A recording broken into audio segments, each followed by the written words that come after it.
Halo, kita semua tahu lah ya kalau udah urusan utang itu, aduh rasanya bisa bikin stres banget, kayak nggak ada jalan keluar gitu. Bener banget. Seringkali bikin panik ya. Nah, makanya di pembahasan kita kali ini, kita mau coba gali lebih dalam nih soal taktik negosiasi utang. Ini kita ambil dari sebuah sumber, buku panduan soal negosiasi.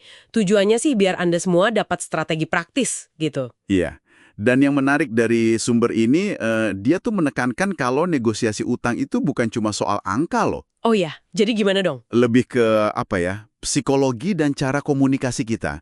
Bahkan pas kita ngerasa posisi kita lemah banget, ini soal gimana kita paham motivasi si kreditor. Terus pakai informasi itu secara strategis, gitu. Oke, menarik nih.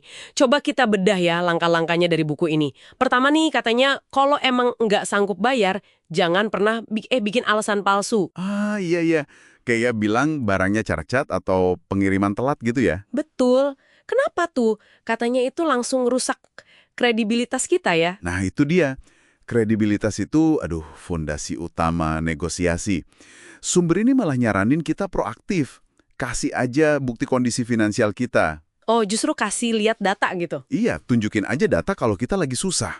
Ini kan nunjukin kita serius dan ngebuka jalan buat diskusi yang lebih jujur. Kesediaan buat ngebuktiin ini krusial banget katanya. Masuk akal sih. Terus selain soal jujur, ada lagi nih yang sering dianggap solusi, tapi katanya malah bahaya. Ngasih cek mundur. Ah, post-dated check ya? Iya, di buku ini dibilang situasi no win. Kok bisa gitu ya? Agak aneh kedengerannya. Gini logikanya. Kalau pas tanggal ceknya cair, dana kita nggak cukup gimana? Wah, bisa kena masalah hukum ya, pidana malah. Betul. Itu langsung bikin posisi tawar kita anjlok. Nah, sebaliknya, kalau kita stop pembayarannya, kreditornya kan pasti marah besar. Negosiasi bisa makin susah, macet total malah. Jadi, ya beneran jebakan deh. Oke, dicatat. Hindari cek mundur. Lalu gimana soal ngelibatin orang lain, kayak penjamin atau guarantor gitu? Buku ini juga kayaknya ngasih warning soal ini. Iya, bener. Karena kalau ada penjamin, daya tawar utama kita jadi hilang. Daya tawar utama, maksudnya? Yaitu, ketidakmampuan pribadi kita buat bayar. Atau potensi kita, maaf nih, buat ngajuin pilot. Kalau ada penjamin yang jelas-jelas mampu bayar, ya ngapain kreditor repot nego sama kita? Ah, bener juga ya. Mereka tinggal kejar penjaminnya aja. Pasti. Jadi, penjamin itu secara efektif ngilangin insentif mereka buat nego sama kita. Oke, nah ini nih ada satu poin yang kedengerannya kayak trik gitu ya di sumber ini. Kekuatan negosiasi tersembunyi soal pembayaran dalam 90 hari sebelum potensi pilot. Gimana tuh maksudnya? Nah, ini agak teknis hukum kepailitan sedikit ya. Tapi intinya gini, di beberapa negara, pembayaran ke kreditor tertentu dalam 90 hari sebelum kita ngajuin pilot itu bisa dianggap preferensi. Preferensi, artinya? Artinya, pembayaran itu bisa ditarik lagi sama pengadilan pilot, terus dibagikan ulang ke semua kreditor secara adil. Nah, kalau kita tahu aturan ini, kita bisa pakai buat nawar. Oh, jadi kayak ancaman halus gitu. Bisa dibilang gitu. Kita bilang aja, oke, kita selesaikan sisa utang ini sekarang dengan kompromi, atau ya risiko uang yang udah Anda terima kemarin-kemarin, itu ditarik lagi kalau saya sampai pilot. Gitu. Wah, ini menarik banget sih. Jadi tahu aturan main kepailitan itu bisa jadi senjata ya, bahkan sebelum beneran pilot. Tapi ada risikonya juga kan kalau kita cuma bayar beberapa kreditor aja. Nah, tepat. Itu yang disebut perangkap preferensi di sumber ini.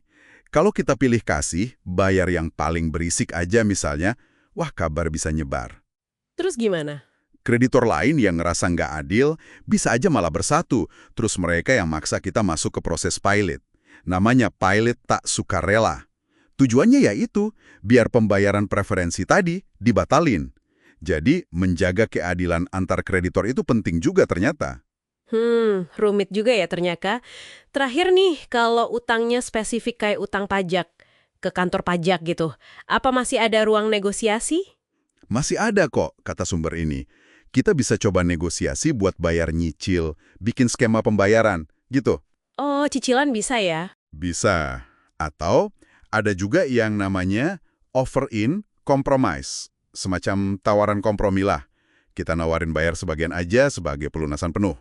Tentu harus ada argumen kuat ya. Misalnya kita ragu soal jumlah tagihannya, atau ya bukti kita benar-benar nggak mampu bayar segitu. Selain itu, Bahkan, fakta kalau beberapa jenis utang pajak itu bisa dihapus lewat proses pilot, itu pun bisa jadi alat tawar. Tapi ya, ini area yang kompleks banget. Sebaiknya saya didampingi ahli hukum atau konsultan pajak ya, kalau udah urusan begini. oke, jadi kalau kita rangkum nih ya, intinya meskipun rasanya kejepit utang, kita tuh nggak bener-bener tanpa pilihan ya. Sama sekali nggak. Negosiasi yang cerdas, jujur soal kondisi finansial kita, terus paham aturan main kayak soal cek mundur atau preferensi tadi, itu bisa banget buka jalan keluar. Betul banget. Kuncinya itu geser mindset. Jangan cuma ngerasa jadi korban utang, tapi jadi negosiator aktif. Kita coba kendalikan narasi sebisa mungkin, pakai celah aturan, pakai psikologi, walau rasanya posisi kita sulit. Sip. Nah, sebagai penutup nih, mungkin satu hal buat Anda renungkan di rumah.